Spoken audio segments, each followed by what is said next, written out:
Hello, everybody, and welcome to the Random Heathen Ramblings podcast, where we discuss all sorts of things Germanic heathenry related. My name is Jesse, and I am your host. Let's get into it.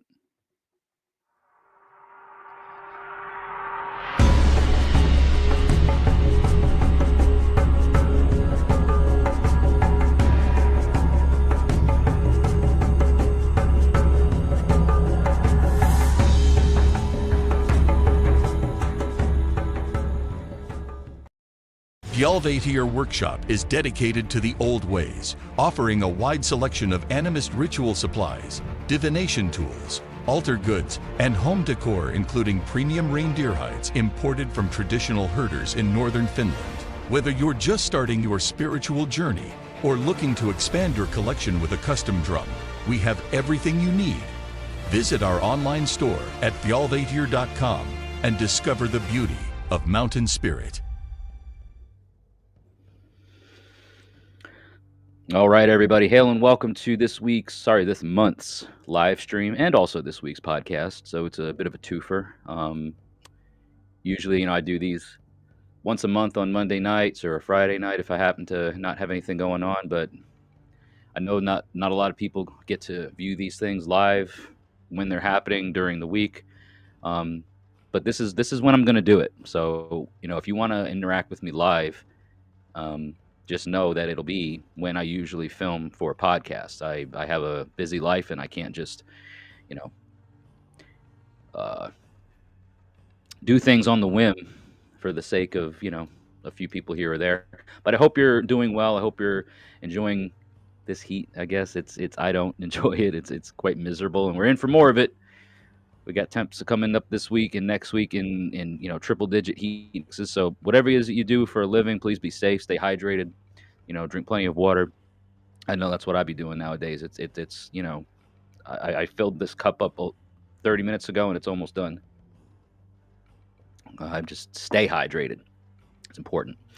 Thank you for tuning in. This is, again, a monthly live stream. So if you have questions down in the comments that you want to leave or thoughts about anything that's on your mind, please feel free to do so and engage with me, interact with me. This is my once a month opportunity to, get some FaceTime with you folks out here in Facebook and YouTube lands. And, see what it is that's on your mind. We do have something to go over today from an email that I received literally just yesterday, kind of in a way for like a response in a way to a blog article that I posted. And we have our first comment here on YouTube. Fun times at Ridgemont High. How you doing there? Says, you were the first Heathen podcast I started listening to. I appreciate your episodes a lot. I'm a trucker and listen to them often. Awesome, man. Well, or ma'am, sir, lady, I don't know. But whoever you are, I hope you're having fun at Ridgemont High there and being safe out there on the road. Thank you so much for tuning in and listening while you're out there on the road. I'm glad that we can keep you company out here. I, again, usually do these on Monday nights, but yesterday my bonus daughter, her water broke, and she's been in the hospital since yesterday doing the whole child birth thing. So that's awesome. She's doing well. Oh, hey, David, who we got here? David Clan over there on Facebook. Hail and welcome to the live stream, David. Good to see you again. And thanks for always popping in and saying hi. I know you usually work nights. And I appreciate you, taking the time out of your evening just to say hey there. Hope all is well with you and yours out there in your neck of the woods. I will also be hitting on so today is Tuesday, as it stands right now. We're streaming live. For those of you that missed this during the live stream and you catch this later on either Patreon or any of the other audio platforms like Fun Times at Ridgemont High, who listens to the podcast, this will be airing on Thursday. But I will be on the road on Thursday. I will be on the road very early, heading up north, going back to my home state of New York to visit with my sister. We haven't gotten any FaceTime since our mother died last year, and no real quality time since our dad died a couple years ago. So it's going to be good to spend some time with her and the family there. Congratulations on the new addition to the family. Thank you so much. It is a new addition. It's a little boy. His name is Lane.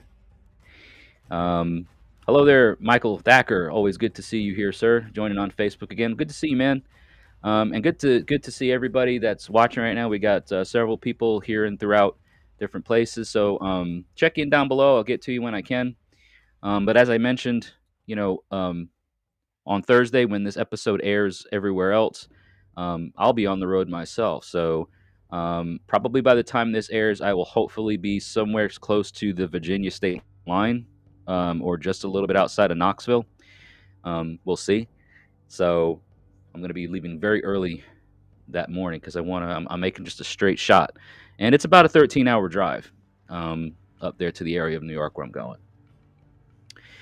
We have an interesting thing to talk about today, but I will also be glad to answer any questions or comment on any of your thoughts that you put down in the comment section. So do feel free to do that. This is very interactive. It's a great opportunity for me to get to know my audience and reconnect with some folks. Right, Michael? Thank you. Yeah, I'm just going up there for a visit. He says, hope everything goes well on the travel back home. Thank you. I'm not going to be there for very long, and just a couple of days, really. But going to make the most of the time that I have, and then take it easy on the way back. I've got a little bit of a detour pit stop on the way back, some of which I might film, or put out some content. I'm going to a very familiar place on the way back home to sort of break up the travel, and that way I'm not so tuckered out when I get back to Tennessee at the beginning of next week.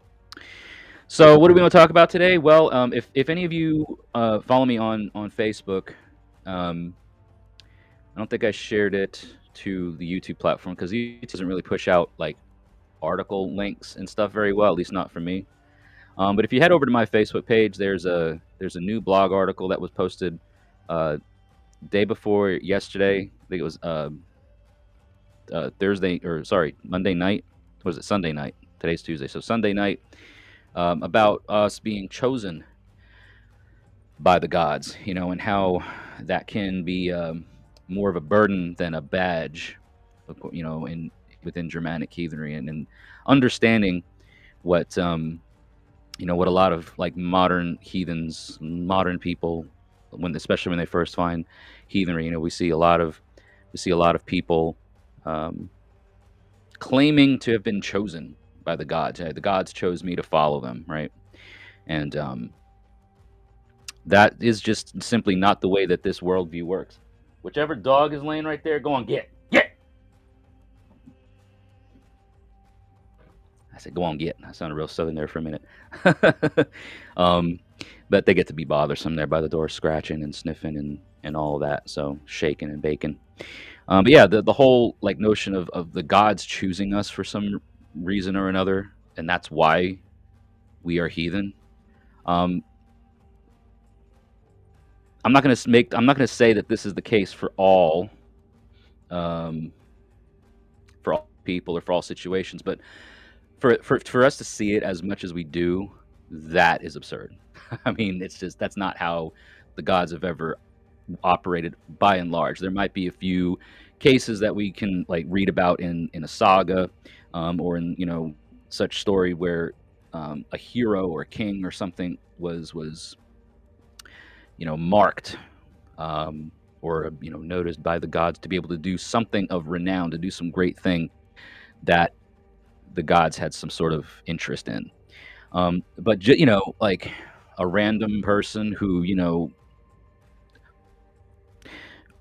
I don't know, who drives Uber or does Uber Eats or works at Walmart or works in a factory or works in IT. I mean, like the gods don't choose people that way. At least that's not the way that the larger worldview of things with Germanic peoples were or have been. And I got an email following that article. So anyway, I posted it on my Facebook and check it out. But it's on randomheathenramblings.com, and just go to my blog page there, and you'll see what I wrote.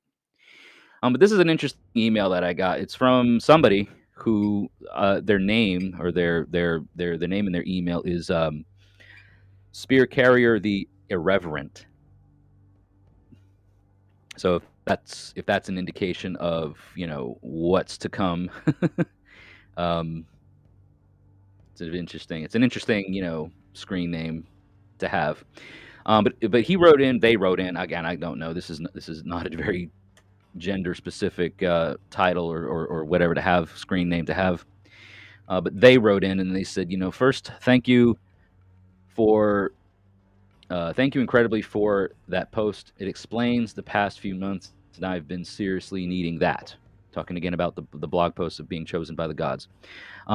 They say it also posted on a day I've thrown up my hands at the entire pantheon and told them I was walking away.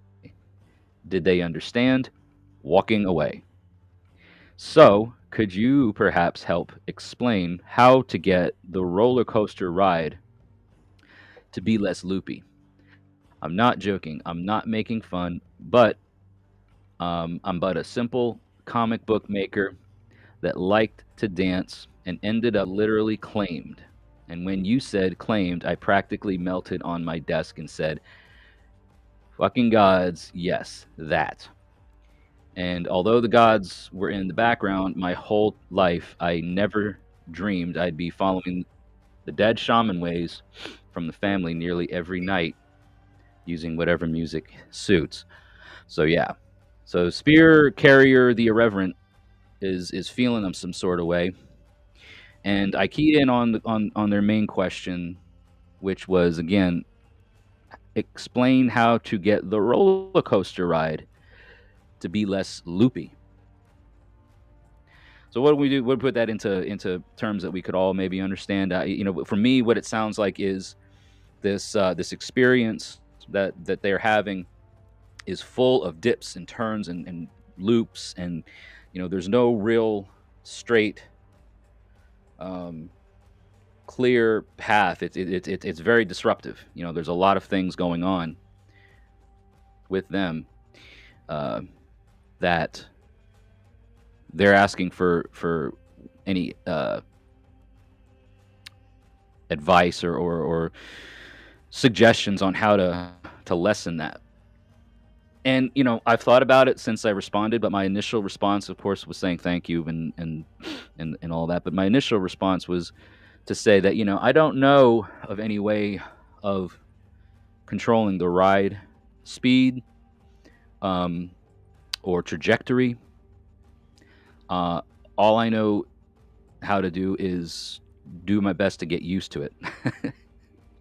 And because the ride is what the ride is. A lot of times the trajectory and the way that the things are going is, there's a lot of factors to take into consideration. There's a lot of things that have put things in their course, put things on course the way that they're going. So if one person's path is feeling much more tumultuous, much more unsettled, much more like a crazy roller coaster ride than others, I'm inclined to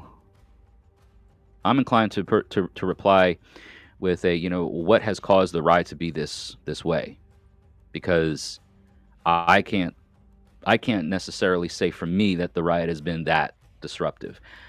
I've not claimed or made any claims that I'm on this path because the gods have claimed me, or the gods have chosen me to do anything or whatever. That's not a claim that I'm making or really have made ever. I think in the past I've used terms like I've been called, the gods called to me and I answered and that sort of thing. But even then, I don't know if that was more of a hangover of Christian baggage where, the divine select the chosen, like that sort of thing. Because that was a mindset that I had very, very early on in my heathenry, first coming into discovering all this. But so I've never, been like I was chosen by Odin or Thor or Tyr or whatever to do this thing, that, or the other. I've never But I know other people have had their own UPG experiences that gave them this notion or gave them this idea of being selected, chosen, marked, claimed, whatever, by the gods to be on this path. And their paths aren't as tumultuous. Is it riddled with difficulty? Are there things that make it tough? Yeah, I mean that's life. It doesn't really matter what your religious inclination is or your spiritual path is. I mean, life is full of things that are going to make it hard and make it difficult. But I think I understand, the separation between just regular life and the difficult things that come up to make it as such, and the difference between that and this apparent or seeming crazy, unexplainable, almost, disastrous, chaotic existence that one has after having been what they feel is to be, chosen by divinity or marked by divinity in a way. I can say, and this is my own UPG, that when you stand up for something that is right, that is inherently right, when you make a claim or when you stake a claim to do something that is honorable, the path of the honorable is objectively more difficult. Most people that choose the righteous way of doing things are on a path that is very difficult to maintain. There's a lot of things that come up to tempt you away from that that straight path or from that honorable way. There's a lot of things that appeal to us as people, as human beings, that are not honorable things. Behaviors, lifestyles, choices. You can weave those threads and the outcome will be what it is. And that's what I think is happening a lot, or maybe not a lot, but I think that's what's happening when people are asking questions like, how do I slow down this crazy roller coaster of a ride? How do I make it less loopy? How do I, not have such a crappy existence? You make different choices. You make better choices. You make honorable choices, and stop playing the blame game. Stop blaming your destiny, fate, the gods, divinity, whatever. Like, stop blaming anybody except the only one to blame, and that's yourself.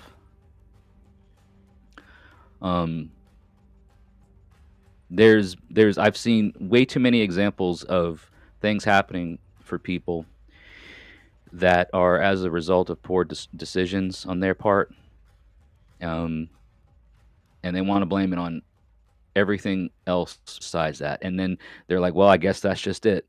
It's, because I've made these choices, I'm just stuck in this situation indefinitely, forever. There's no way out. No, there is. And quit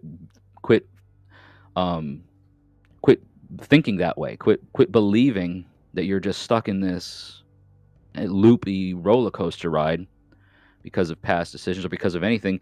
Make a better decision, make a better choice, choose a better path. And I've seen the opposite too. I've seen where people are struck with adversity, with with things that they're making the best decisions that they can with the circumstances that they've been given, with the life that they've been dealt. They're making the best decisions that they can make, and there's still things that are hitting them that are making it difficult. And some people give in, some people give up, some people revert to substance abuse, some people just throw the towel in and say, the hell with it, I'm not doing this anymore. And they, there's a lot of different ways people can quit on life. And I've seen a lot of them, maybe not all of them, but I've seen probably most of them that I can think of. I've experienced Um, I've experienced a lot of the ways that could come to mind of people exiting this life, checking out. All right, whatever. Um, and it again, it goes down to, what are you going to do with the hand that's been dealt? What are you going to do with the time that's been given to you? Are you going to blame other forces? Are you going to not be accountable? Right there, yeah, David Klein. Accountability is part of growing. There is no growth without pain. You're not going to grow in comfortability. The hard things, the hardships, the adversities, the ordeals that come, these are the things that, from a heathen perspective, from a heathen worldview, these are the things that breed worth. Adversity breeds worth. Ordeal breeds worth. If any of you people have been around long enough to know who Eric Shervin is, the word weaver over in East Texas, the Fridgar chieftain, chieftain of the Fridgari and Gothi. Eric was saying this before I was. He was doing some heathen content a little bit before I started. I found him shortly after I started doing, YouTube videos and all that. And one of the things that I remember him saying is adversity breeds worth, ordeal breeds worth. But there's a conscious choice that one has to make for that to happen. You're not just gonna go through, you're not gonna go through shit and come out smelling like roses. I mean, you're gonna have to clean up along the way. You're gonna have to understand what it is to be burned and to be tempered. It's the thing about fire. Look at natural examples of forging, right? Forging metal, forging steel, burning things, right? To burn impurities out of it, all of the slag, all of the impurities that are subjected to beatings and high heat and intense stress. It brings the impurities to the surface so they can be extinguished, or they can be abolished, they can be gotten rid of, right? A lesser, and that's tempering. That is putting things through adversity, through that process to make it better. You have to bring that stuff out in order for it for the good to be revealed, for the fine-tuned thing to be revealed, right? See, David says, heading into work. Have a good evening. Great. Thank you, David. And be safe at work tonight and stay cool, man. I know, even though you work at night, these nighttime temps are no joke either. So stay hydrated, stay cool, and thank you for tuning in.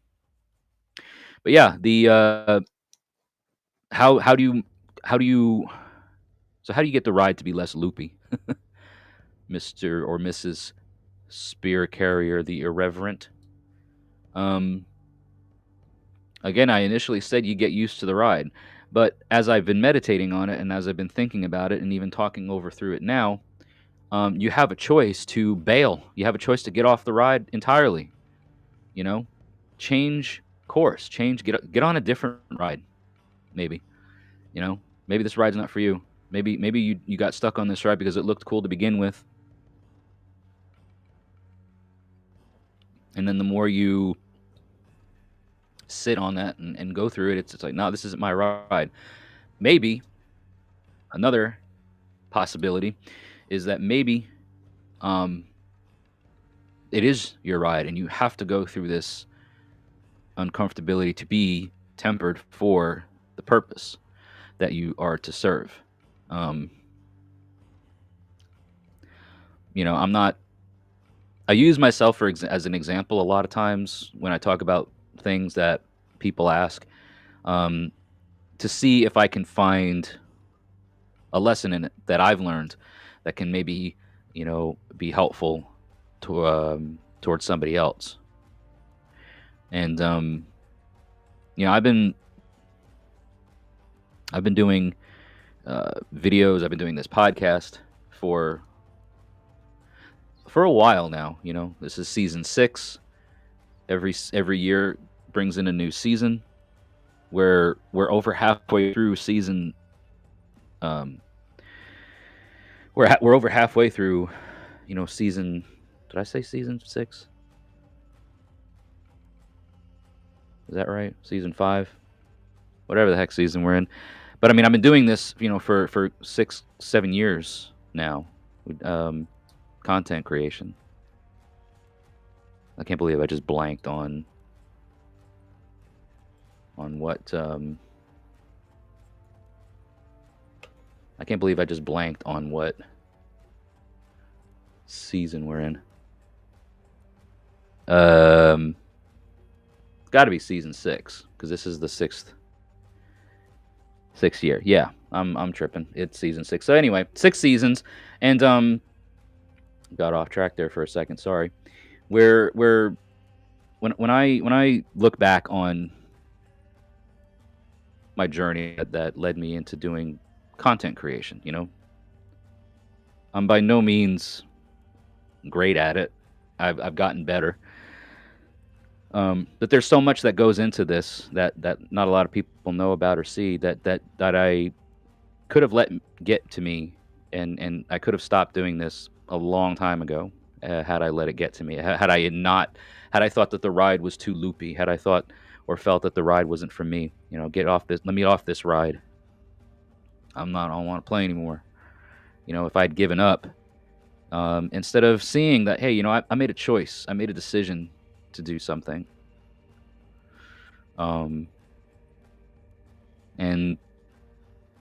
what does it look like if I just give up when it gets too hard? What does it look like when I throw the towel in when things just get a little bit too uncomfortable, or when I feel a little bit too stressed? Now it's not to say that there's times when I've needed to take a break and I've needed to, hey, I'm getting a little woozy here, let me off the ride, and I, whatever, get sick, and then I'll feel better afterwards. But then I get back on the ride, get back to doing things. And then through that conditioning, through those experiences of not feeling the greatest, or feeling like I'm being worn down, or I'm being defeated, I'm learning lessons, and I'm getting something out of it. Is it the same as what is being talked about in this email? Again, I'm not trying to compare, but it's the closest thing that I can come up with. Is, if I wanted to stop doing all of this and get off the ride because it got hard and whatever, I wouldn't be the man I am today. I wouldn't be involved with the things that I'm involved with. I wouldn't be capable of working through things that I've had to work through, not just by myself, but with others. Some of the moments in a person's life where they're faced with hardships, and they needed somebody, a strong somebody to lean on. I mean, we have responsibilities. People do, but I'm saying, like, we men, men have a lot of responsibilities that they have to answer for. And sometimes it really sucks. And I, sometimes I sit and see what's going on at any given moment, and I go, how did this happen? How did I end up here? How did I get to this point? And it's not saying that and regretting things. It's I guess being honest with myself and realizing, man, I've got a lot going on, and I don't think about it sometimes because I'm in that constant state of mind of being present, getting it done, making it happen, working through whatever the difficult thing is, the harsh thing is, and just making it happen. Don't let don't let how bad something sucks ruin the trajectory, and the trajectory of the way things are going. I have a purpose, and I need to serve that purpose, and I need to learn as much as I can along the way. And if that sometimes means I need a break, I need to get off the ride, I need to just collect myself here, there's a moment in time that I need to kind of slow down a bit, or whatever, and be ready for the next thing. But those moments become less and less the stronger we become, the more capable we become, the more able that we are, the more prepared we make ourselves, those moments are needed less and less as we grow, as we advance, and as we mature, as we take accountability of things, like David said.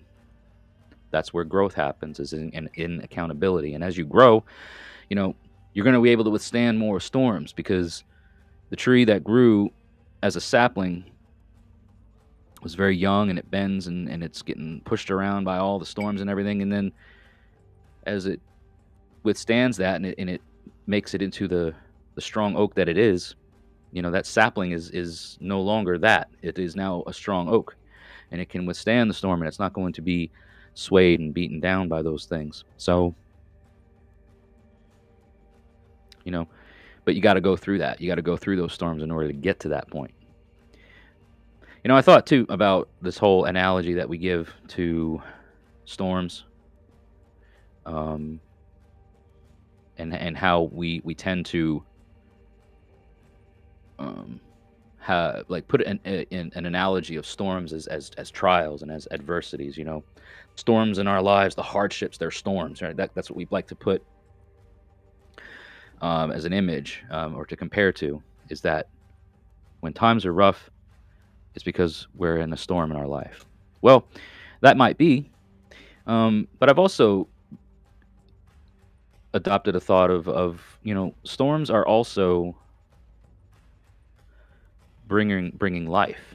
The things that happen in a storm are bringing rain, the ozone in the air, the energy that storms bring, and all that. Like, it doesn't look like it at first because of its high intensity, destructive things that are going on when it's windy and thunder, and it's loud, and it's high winds, and all these things that can do so much. But it's also bringing life, and it's bringing growth.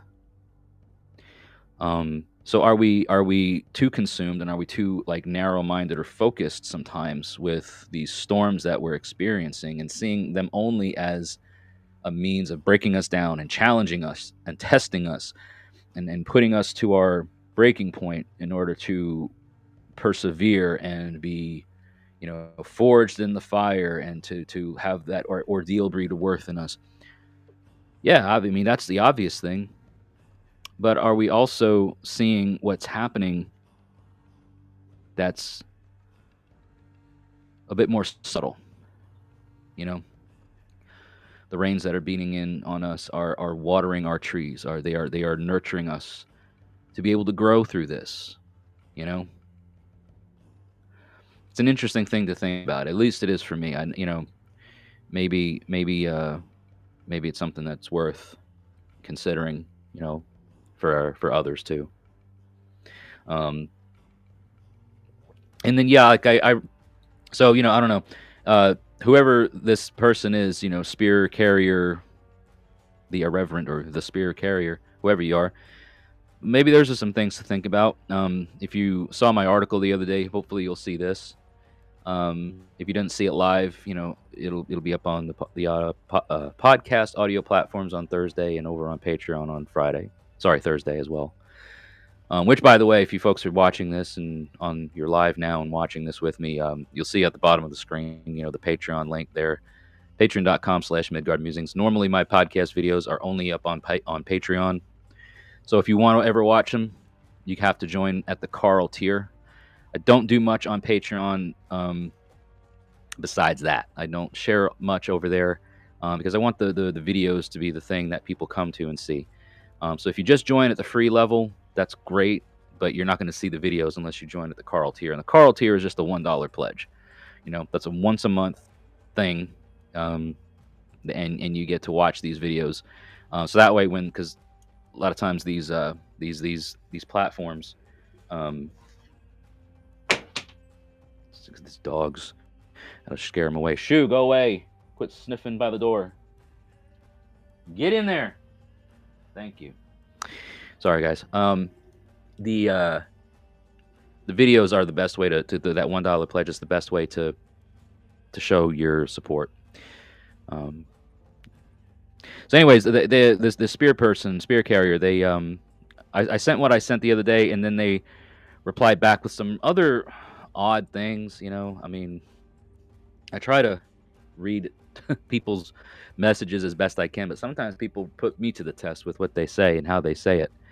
They say, "I have other things I hope you'll ponder and answer eventually." As I sit in my own tears and snot this morning, and I'm sorry, whoever you are that is going through something to feel so broken down. I hope things get better for you. Um, so, like, I guess some of the things that they are um, having thoughts about is that, when people attack us for being quote unquote tricked into the roller coaster. Um, I mean, which were attacked, which were attacked, maybe because they didn't like the God that bit your face or something. Make that make sense. I mean, I don't know what that's supposed to mean. You're upset that people attack you for being tricked into this seemingly this roller coaster. The heck with them. Why? I mean, I don't know. And then they also say when people actually get angry that you didn't want to be claimed and are looking for a way out early into the looking for a way out early into the roller coaster ride because the gods and your personal because it's the gods and your personal autonomy. WTF is that? It's only your body, your choice when it's not a spirit or God. Again, I don't know what to make of this. I don't know how to respond to this. Why are people getting angry that you didn't want to be claimed? Like, who's actually out here getting angry at people for saying I didn't want this? I mean, that's a lesson that's being learned. Like there's something going on with somebody that they're wanting out. They're struggling with the feelings of I can't do this. This is too much for me or whatever. I mean, at least that's what it sounds like. Who's out here getting angry at people for that? I mean, I know that there's been toxicity in the heathen community for a very, very long time. I see it.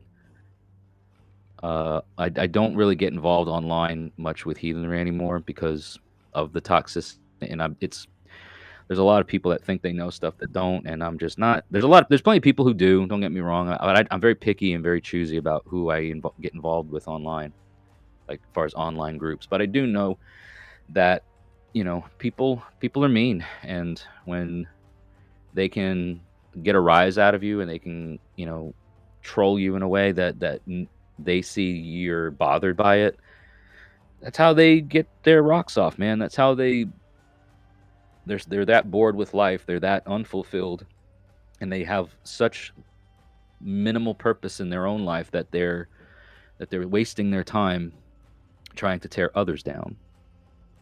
So I don't know if that's the kind of thing that you're talking about, is when people are behaving that way, or something else. And then they said finally, or no, it's like, try to do now. This one I think I understand very clearly. They said, when you try to do the traditional thing and find an elder to tell the beginning to, so you can go to the next step, and then you get turned away by more than 30 people, one of which was a friend, but now you wonder about the guy. That one's a big one, in my honest opinion. Being claimed hurts. It literally hurts. Yes, I mean, listen. If we're gonna talk about, like, this is all UPG stuff, okay? Like, if being claimed by the gods, if you've had enough things happen within your own unverified personal gnosis and your own experiences on things, that it is without a shadow of a doubt for you that you are marked or claimed by divinity, then that means that you've been called to a higher purpose. You've been seen or been identified as the person for the job. And most of the time, even in the stories, the heroes that happened to didn't believe it. They were not prepared. They didn't see greatness in themselves. They didn't see worthiness in themselves. But it's a challenge. It's a test, and it's something to rise to.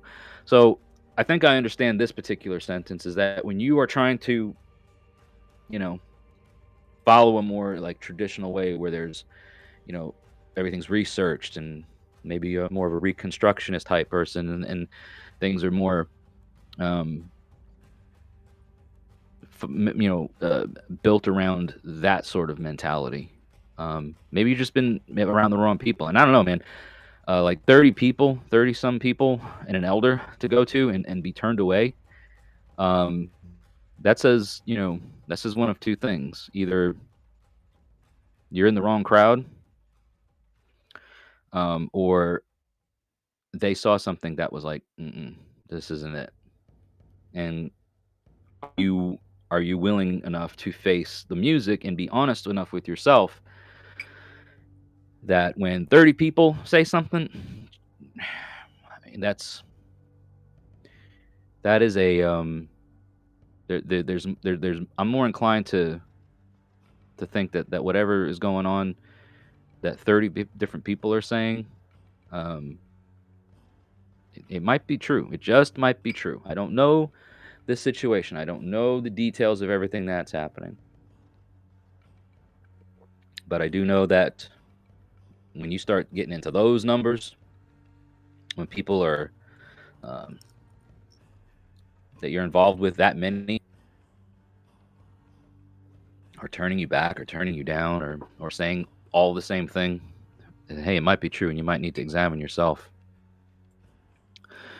What else did they say? So then, finally, after having tasted the freedom of the skies, waking up this morning, knowing this roller coaster ride is over, your kin are blocked or gone, and you're alone without the skies, just like you knew would happen in the beginning, when everyone was angry at you for wanting to avoid this day.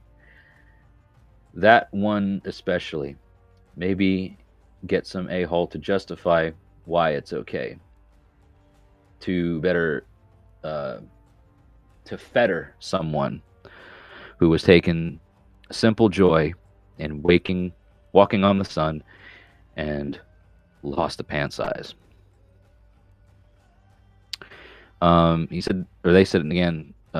These are outlandish issues, but after what I've experienced and heard from others, they are big ones. This is, I mean, it is outlandish what I'm hearing. It's wild to think that this is anything like this is going on. And trying to decipher or read the message and understand. I've reread it several times, and I'm left scratching my head like, what are you even like? What is this even talking about? But after what I've experienced and heard from others, they're big ones, because when you desperately seek guidance and help for this, you're told to, quote, send out love, or go to the witch forum, or I'll get back to you on that. By someone who 1 minute claims they don't know they don't know the Lord, and then the other day admit that they know it all, and they just decide to let you get near suicidal all alone because tribalism. So yeah, there's a lot going on here, man. Look, I understand that people try their best, and then when they're faced with a difficult task, like when they're faced with a difficult circumstance through somebody's behavior, right? Some people are a lot to handle, and not everybody can handle them. I have run into plenty of people where I'm just like, you're too much for me. There's something about your energy. There's something about your ways that just it's too much for me, at least at that moment. And I try, I protect my peace, I protect what I'm around, and that's what a lot of people, I think, ultimately are trying to do. They may mean well, trying to help, giving suggestions, whatever, and then what's really needing to happen is something more than what those suggestions can offer. And so I get it. There's a frustration that you're feeling when you're you're at your wit's end. You feel a certain way about something, and nobody either believes you or nobody's giving you that validation or that credibility.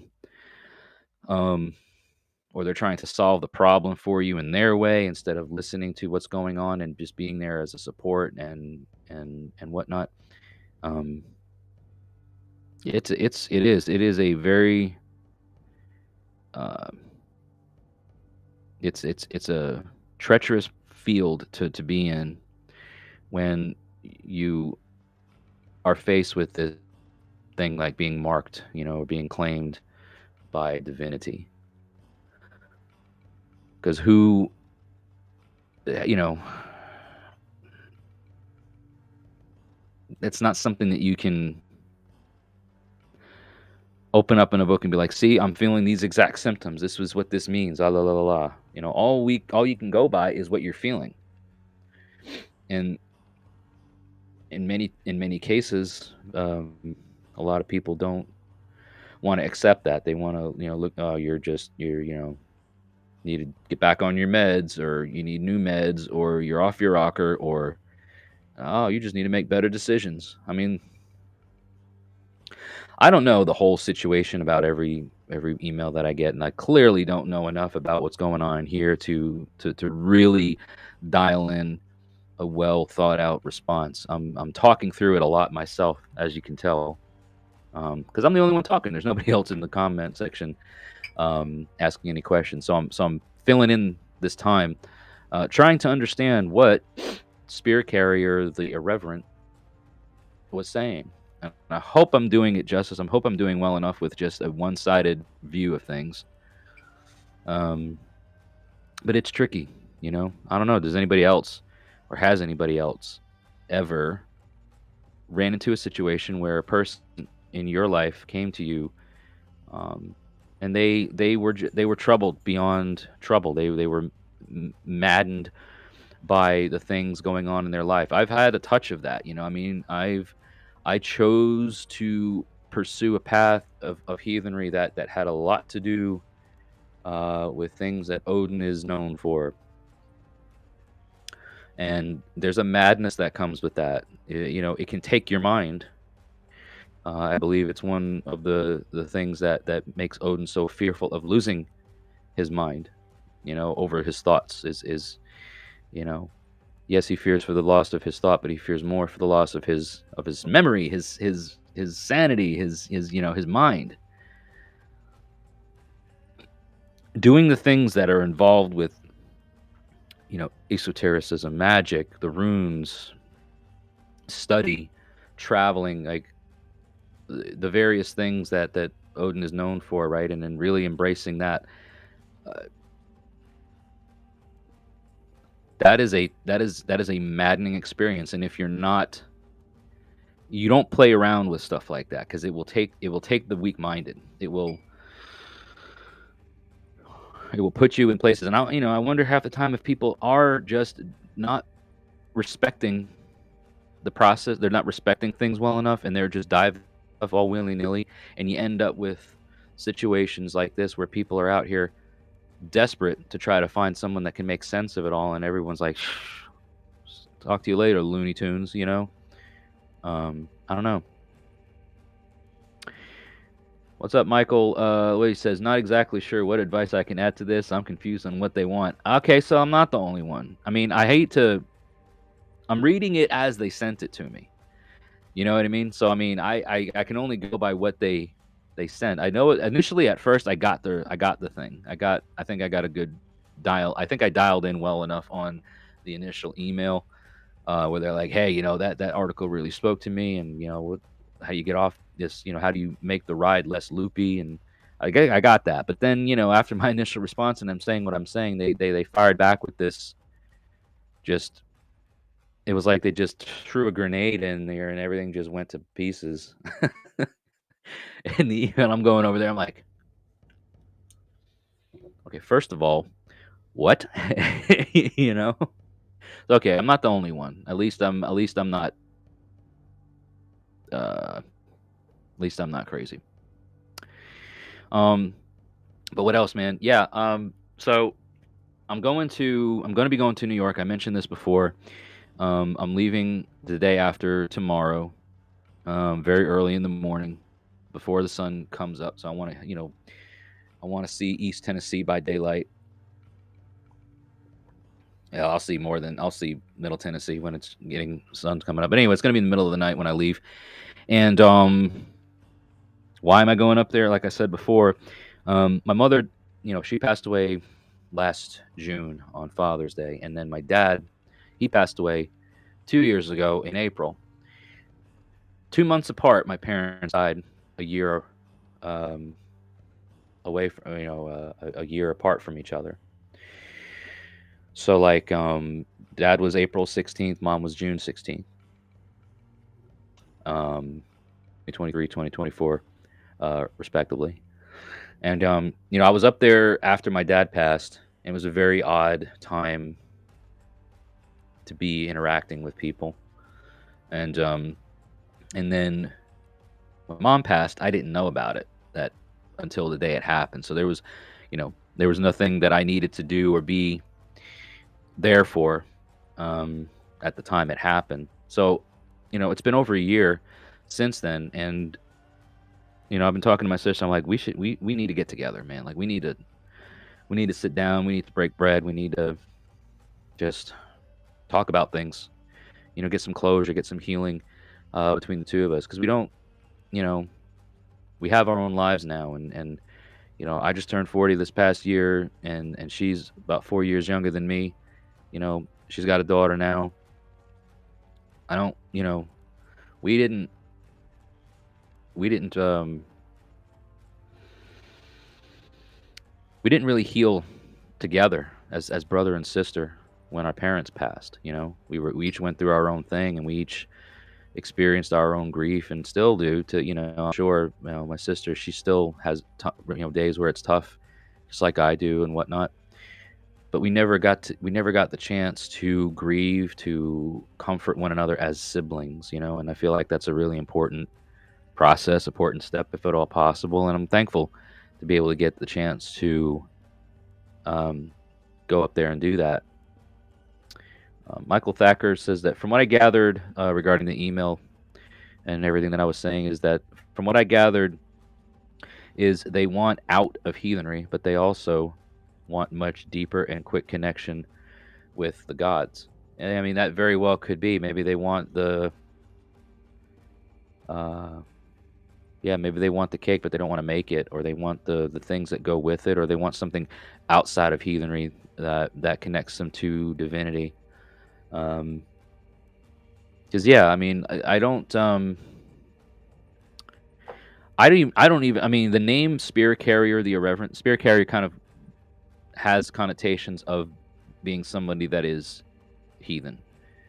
But I don't get any real indication from their email that they even are, because I hear terms just like, the gods.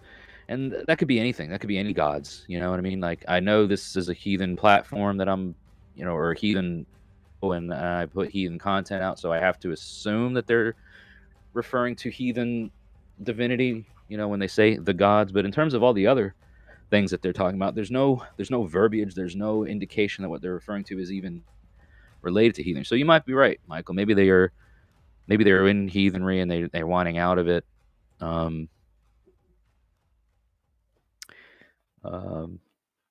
Because I keep rereading over this, and I probably will again from time to time, just to see what the heck did I miss, if I missed anything. But I mean, like I said, I've read over it several times, and it reads like, what is it? It reads like, radio, putting together like an IKEA furniture set. It reads like that.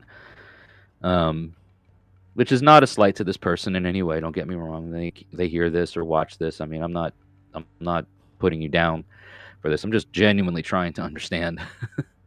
And it's a little bit it's a challenge. So did the best we could, right? And but yeah, so I mean, I'll be in the lower Hudson Valley area. I'll be getting there Thursday evening.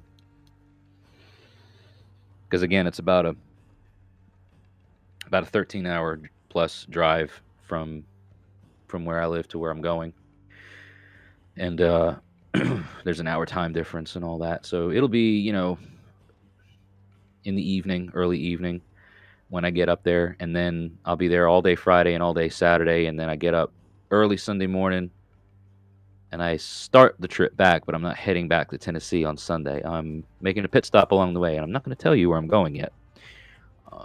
But you might see some stuff that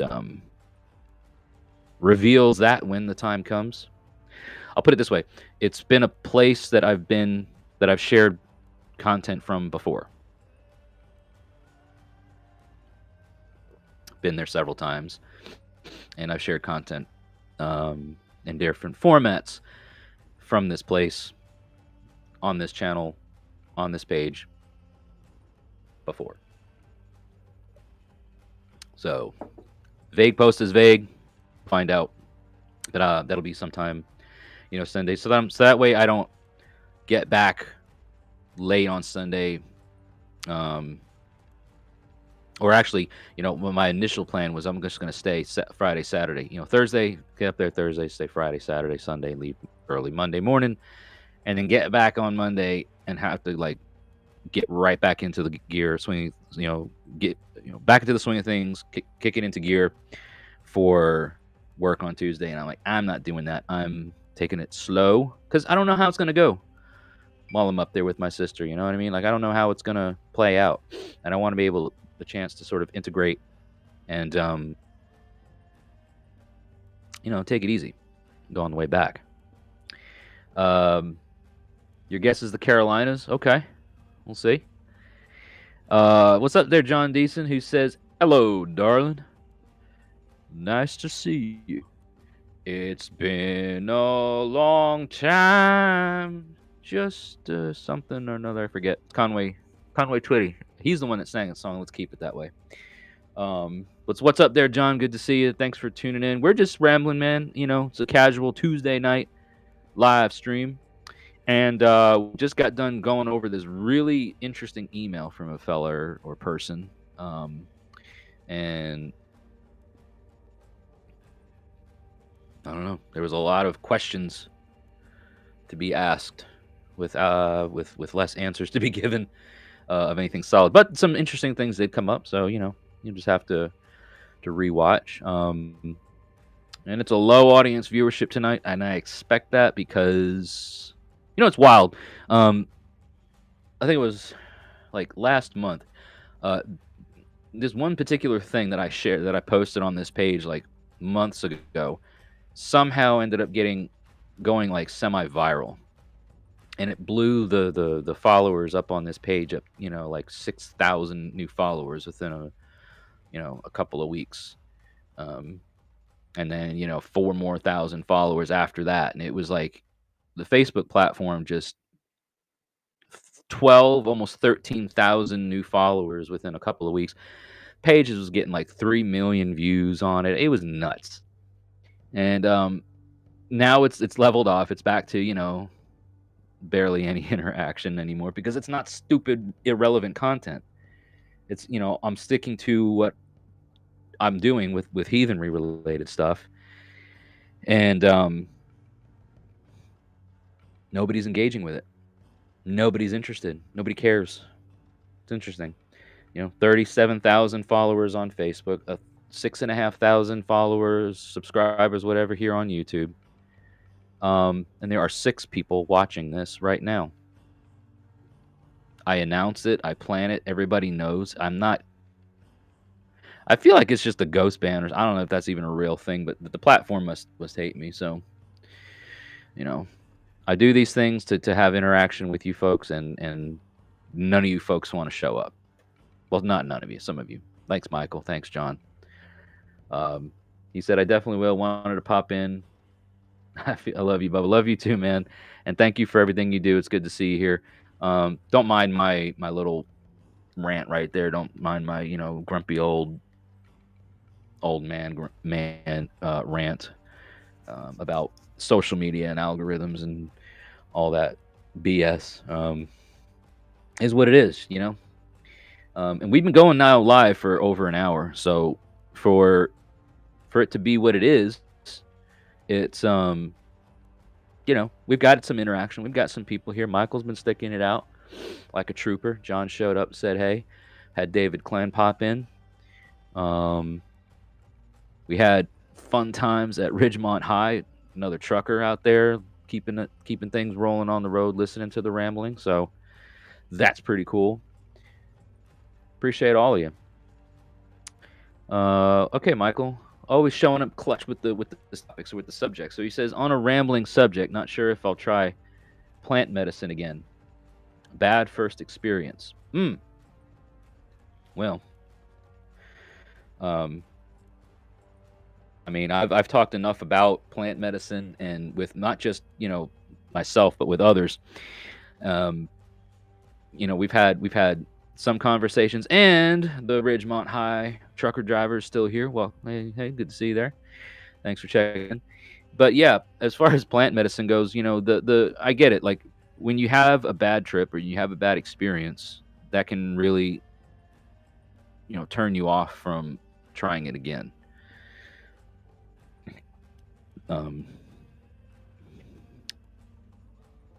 So, but you know, that again, it usually goes back to what was happening in the moment.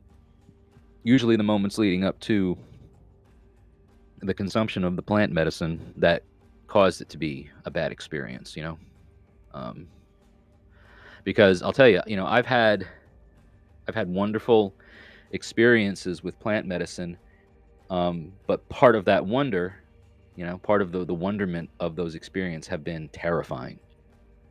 I wouldn't say that they were bad experiences. I would say that they were experiences that left me with very, very strong lessons. You know, I went into the experience with the right purpose, with the right intention. But there were things that had to be revealed that the medicine did help me confront, and they were terrifying. You know, so that's sometimes that's, you know, that's part of it. Yeah, it depends on what plant we're talking about.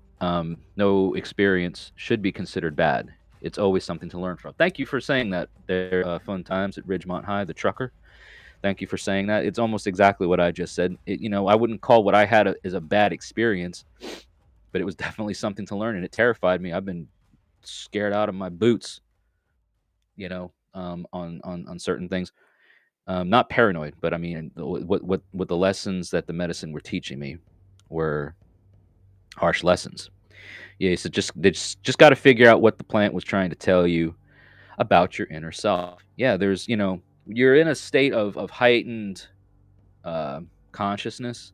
Some say altered consciousness, but again, depending on the plant, and you know, a lot of times when we talk about things like this, we're talking about fungus, we're talking about psilocybin, or we're talking about, you know, dimethyltryptamine, you know, DMT or LSD or these other psychoactive hallucinogenic things. Ayahuasca, you know, ibogaine. Ibogaine's becoming a thing now. I noticed. I've seen a lot of talk around that. I believe there's a lab or something in Texas that is working on, I don't know, either manufacturing it or producing it or something, because it's the iboga plant that ibogaine is from. You can't get it here. It's African. It's native to Africa, and up to this point, you can't get it here. What's up, Ryan Williams? He says, keep doing what your content is very international and insightful. My wife and I are watching you live stream together tonight. Thank you for doing what you do. Well, thank you, Ryan. You say international. That, you know, I know I've got a few people that watch or that catch this stuff from like Europe and the UK. Just curious if you're willing to say where are you watching from tonight. And first of all, thank you very much for that. Appreciate you commenting, and I'm glad that you're enjoying the live stream or the content, everything that I do. Let's see here. Fun times. I've been stuck on certain things to the point that I felt in a constant loop for hours. Once I calmed myself down and started a self-assessment. Then things made sense. Yeah, if you're talking again, sometimes, like, I know, like, I'm by no means a what do they call those? What's the term used for where you are going? Um, psychonaut, maybe the psychonaut mentality. I'm not the type of person that's microdosing mushrooms every day and going on week long ayahuasca retreats twice a year and dropping acid once a month on top. Like, I'm definitely not one of these types. I've done some pretty high dosages of psilocybin that have taught me some very wild and uh, like I said before, kind of terrifying things. But it was all done in the context of it being as medicine. I don't call them drugs. Um, and that's just a personal thing for me. I don't look at them as a drug because I don't know. Like, when I say drug, maybe it's just me, but that word has negative connotations. It's bad. It's bad for you. Um, you know. Now I know that that's not technically true because if you want to look at coffee, you know, um, it's a stimulant. Can you get addicted to caffeine? Sure, the caffeine is a drug. Alcohol is a drug. Nicotine is a drug. Nicotine, the addictive thing found in cigarettes or whatever, but is drinking alcohol, you know, bad for you? Yeah, I mean, I think in any in great context, if you're doing too much of something, it can be bad for you. So, moderation is key. But I don't look at m- things like mushrooms and ayahuasca and the other plants as plants are medicine. They've been used by different cultures for literally thousands upon thousands of years. They knew what the plants did. They learned what the plants could do from a medicinal perspective, for your spirit, for your soul, for your inner self. So that's what I refer to them as. That's just me, you know. Um, so I don't know. Fun Time says that yeah, they're tools, right? Healing tools. I like that. Healing tools, medicine, same thing. They also say that drugs are bad. Okay, drugs are bad. And plants that were put here for us to be able to enlighten and heal ourselves with, that's another story. Yeah, most of the time, things that are manufactured in a lab, I don't mess with. Um, Now, that's not to say that if I'm having a terrible pain, that's a headache or something really bad. I mean, I'll try to get through most anything without synthetic drugs. I even don't, I do if I have to, but I don't even like to really take a lot of like ibuprofen and Advils or aspirins or things like that.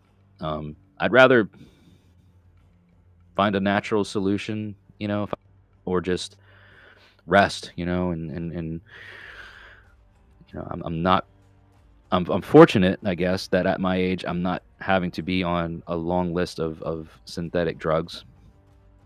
You know, um, uh, I'm relatively healthy enough that I don't need to be on, medication for my blood pressure or my cholesterol or my blood sugar or any other sort of thing, whether it be physical or mental.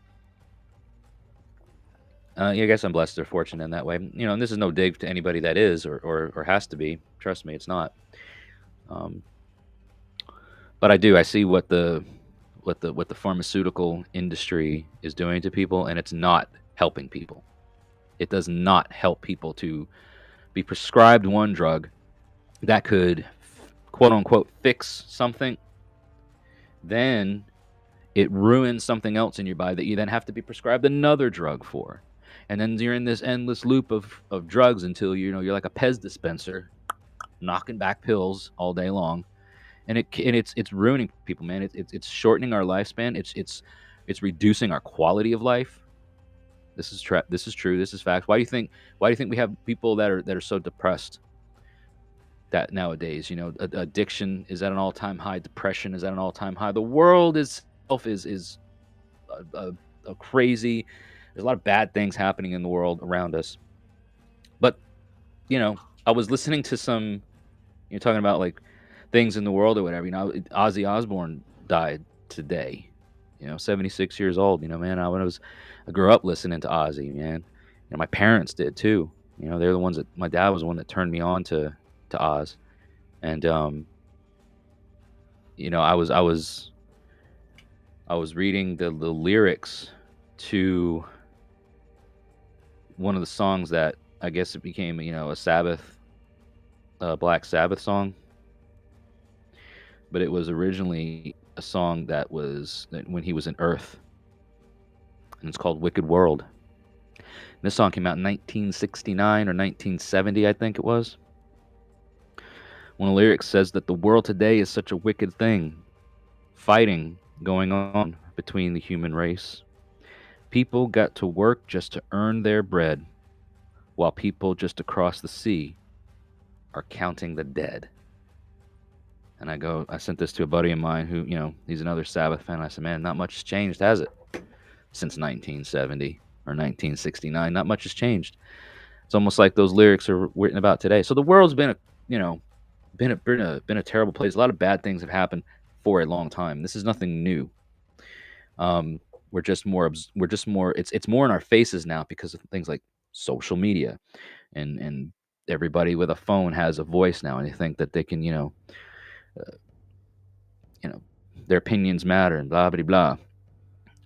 All I'm saying is that the sicknesses that people are facing, it's not because the world is in such a terrible place. It's because the things that are in place to try and control people are not helping them. These drugs are not helping people. They're not building them up. They're tearing them down. They're tearing down their ability to deal with these challenges, with these things, with these trials that life throws at you. Oh, I'm having a hard time. I just pop a pill. It's a dangerous slope to go down. Yeah, Michael Thacker says, yeah, on the record, it was mushrooms. Not sure if I had an allergic reaction. Heart rate went crazy the whole time. Well, that is one of the things that happens when you consume psilocybin. And if you are, this is why it's so important to treat them as medicine, because not all medicine is for everybody. You know what I mean? At least not in certain dosages. I don't know how much you took, but if you have a condition, a heart condition, if you have naturally high blood pressure, whatever, man, if you pop a few grams of mushrooms, you might be in for a rough time because your heart rate's going to go up. I mean, I have a good cardiovascular health. I don't have any pre-existing heart conditions. But I know that when I've been rolling on, a good dose of that medicine, that I have been feeling it. Now I know what's been going on, so it's not, it doesn't freak me out. But even marijuana does that too for some people. People that I know a guy that one time he's like, I haven't smoked in like 15 years or something like that. He hadn't smoked since high school, and he was in his 30s. He took 2 hits off of a little bowl or whatever, and next thing you know, he's freaking out. He's like, my heart's ripping out of my chest. I'm like, oh, dude, calm down, man.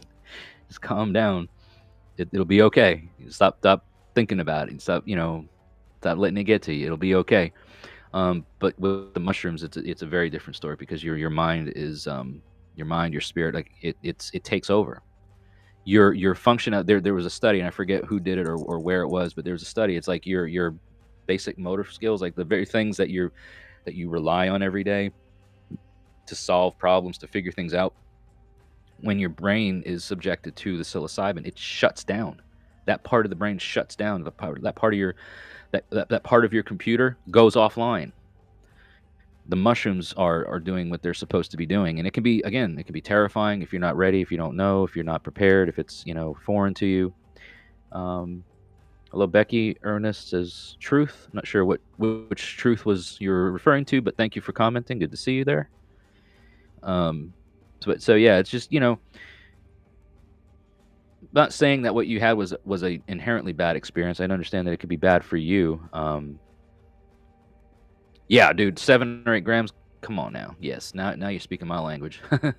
My very first time consuming that medicine was it was the penis envy strain, and it was 6 grams, like in one night. Which for the first timer, that's like, literally jump in the deep end and you sink or swim. So, uh, if that tells you anything. And then since then I've done probably upwards of 7 or 8 grams at least once or twice. Um, yeah, not sure how much you took. The cousin gave you the same amount, and that is again another indicator of just a word of caution. If you don't mind me saying so, is you know, it should be very carefully done, controlled environment. Trusted people, pure intention. If it's just like, here, take this, and knock it back and let's go. I mean, that's not what I would not want to consume it in that context. I would not want to be. I approach it with some piety. Many cultures, or at least I don't know, say many and be talking out of turn, but at least in I think it's the Toltec, Amazonian cultures. Their shamans refer to mushrooms as um, the flesh of the gods. Is what the translation English is, flesh of the gods. So it's looked at as, and it's approached with piety, with sacredness, with respect. Um, oh, not all medicine's for everyone. Yes, Becky. Yeah, sorry about that. I know I was talking about a bunch of different things and catching up on the comments. So thank you for clarifying. You like what? Who's it? Oh, fun times like yeah, the freshies. I mean, I do the dried out, but fresh. You know what I mean? Like grown that season or whatever. Um, Make honey with them. Yeah, you can do. You can consume them in different ways. Obviously, there's some people don't like the taste of them when they're fresh or newly dried out. They have a very distinct taste that not a lot of people like. I actually kind of like the taste and the texture. Especially if you're a texture type person. So infusing them in a tea, making honey out of them, putting them in a sandwich on whatever. But again, it's those are less, I think, the things to be necessarily concerned about or worried about, if you want to put it that way. More so is the how it's being administered, how it's being approached, how it's being treated. It's again, I don't want to speak for all people and on behalf of everyone, but my take on it all is it is medicine. It is the food of the gods. It is the flesh of the gods, and as such, they should be handled appropriately. They should be approached with a degree of sanctity, of piety, of respect, for what they are. And going into it with that state of mind will, I think, prepare you for a better experience. And then going into the experience with a mind with intention. This isn't like, oh, it's just a quiet Friday night. Like, oh, I don't have to go to work tomorrow. Let me, drop 6 or 7 grams of mushrooms. Not like that. Not to me, at least. But anyways, folks, I think that'll just about do it. I know it's getting to be a little bit late and it's a weeknight and people got stuff they got to do. So this has been a fun stream. This has been a fun interaction with some of you. So I got some new faces showing up in the chat and some familiar ones, which is always nice to see familiar faces, familiar names pop up on the screen. And thank you again to the spear carrier, whoever you are, if you see this. watch this, listen to this later, whatever. For those of you that are new and you haven't noticed, these are monthly, so I usually do them, around on a Monday, usually on a Monday night, but sometimes it's different. But I try to plan them a month in advance. So now that we got July's out of the way, give me about a week or so, and I'll have August's scheduled. So just take a look on my Facebook page if you're following me there, under the events section to see where the next or when the next live stream is happening. Or you can also subscribe to me on YouTube if you're not on the Facebook platform, because I do these cross stream on both platforms. So you can catch me on either Facebook or YouTube. And if you just so happen to be out or you can't watch during the live broadcast, you can definitely rewatch when you become a Carl tier on Patreon. That's patreon.com/MidgardMusings. And when you join at the Carl tier for just $1, you get access to all the video shows. So these live streams get re-uploaded to Patreon and kept there for those folks that like to watch at a later time. And it's an easy way to show your support. Again, nothing crazy. So check it out. Yeah, I do. I hope the Spirit Carrier. Let's see. Sorry. Fun times at Ridgemont High says, I'm glad I finally caught live to interact with you. Thank you again. Yeah, well, thank you for being here. Be safe out there on the road. Michael Thacker says that I hope that the Spirit Carrier finds what they're looking for. Likewise, so to whoever you are, hopefully you heard this. I'll probably respond back in an email just to let them know, in case you missed it. This is where because I told them I'm going to be on live tonight, and I don't know if they catch this or not, but it's here now, and it'll be up on the audio platforms for your listening viewers convenience on Thursday morning at 8 a.m. Central, 9 a.m. Eastern, and then also on the Patreon here for your convenience as well. So if you don't want to do any of those things, if you don't want to become a patron at the Carl tier for just $1 to watch, that's fine. Please follow me on the socials. You can subscribe to YouTube, follow on Facebook and Instagram. I do, daily stuff on all of those platforms, just to stay relevant. And hope you enjoy what I do there as well. Check out my blog, randomheathenramblings.com. And what else? I think that's about it. There's a Linktree link that's posted in all of these live streams, right? When you go to the description area, it'll say, click here to support Midgard Musings. That Linktree link has all of my stuff. So if you're looking, all of my stuff except my merchandise, please don't go to the merchandise store. If you see anything that says merchandise, do not shop there yet. I still have to recreate a store because my current supplier are a bunch of turds, and I'm not going to be using them anymore, so I have to shut that store down. But everything else is there. And I'm also currently running a crowdfunding campaign for my mother-in-law to help with some expensive things, medical equipment that we're trying to raise money for. So the crowdfunding for that is linked at the top of my Linktree. So when you go there, you'll see at the top of that landing page is a GoFundMe link. So if you want to help with that, there's that too. So share it around, donate, whatever. It's appreciated. But in the meantime, this has been a wonderful live stream. I will see you all next week when we return for next week's episode. And I'll be around. I got this trip coming up north to go see my sister, and I will check in periodically while I am up north in my home state for a couple of days. So you've all been wonderful. Thank you so much for your time. Thank you for your support. Thank you for your patronage in any way that you're able to provide it. I hope you enjoyed this week's episode and this live stream. And until we see each other again, may the gods continue to notice you, and may your ancestors smile upon you. Have a great night. We'll see you in the next one.